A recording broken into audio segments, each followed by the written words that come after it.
Awit gamer. Ayun no. Awit gamer.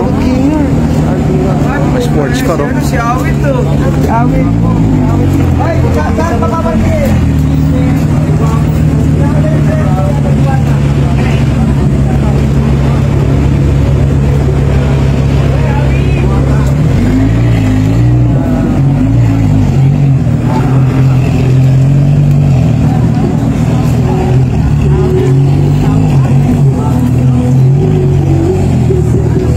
Si Diwata.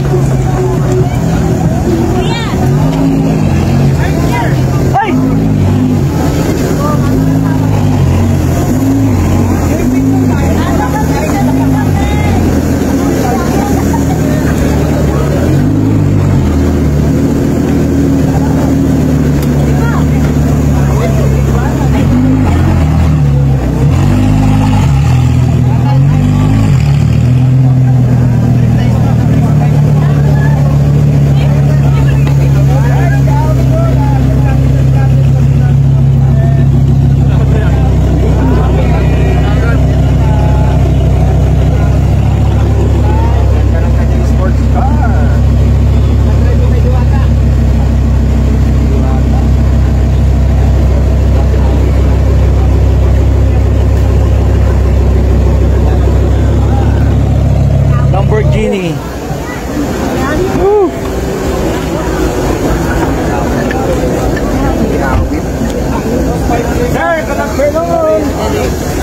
Yan o.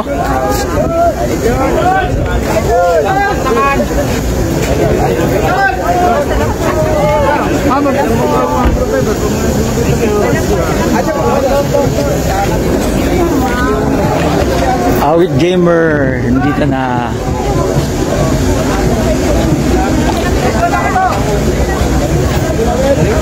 Grabe, dinumog na rin si Awit gamer dito. Oh. Dami na nagpapapicture oh.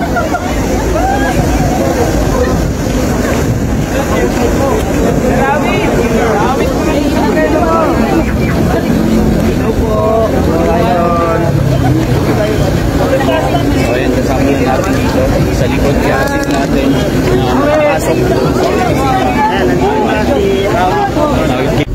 Pero may time na sasabi ko na please wag na po muna, pagod ako.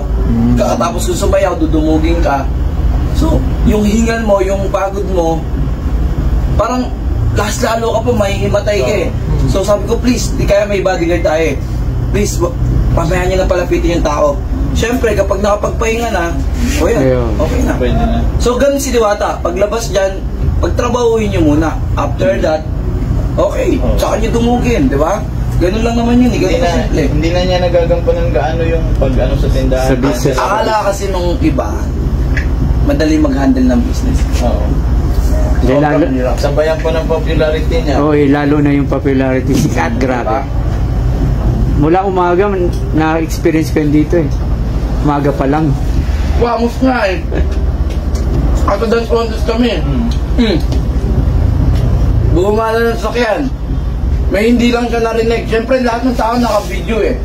May hindi lang siya narinig na fans. Kasi may kinakausap dito, mga fans din. Sasayaw na sila. Nung pinost siya, ang suplado pala ni Wamos. Yun hindi nila naiintindihan.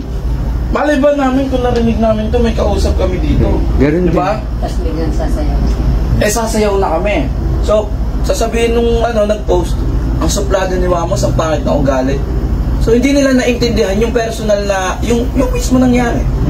Ganon din yung nangyayari sa'yo ngayon. Ganon. Yun diba? Kasi yung pinapaviral ngayon ng iba eh, na... Kasi gusto siyang pabagsakin. Yun. Na hindi naman nila kayang gawin. Diba? Eh bakit bibigay sa kanya ng Diyos yan? Yung ganyang kasikatan, yung ganyang business. Ang dami nangangarap niyan. Eh kung masamang tao to, pangit ugali to, di ba bawiin ko na lang, ako yung Panginoon, di ba? Yes. Kaya lang, hindi siya ganun eh. Di ba? Pangat na siya ng pangat eh. Hindi nga naiintindihan ng tao. Marami na naiingit sa kanya na gusto sa posisyon niya na hindi naaabot ng iba. Totoo. Di ba?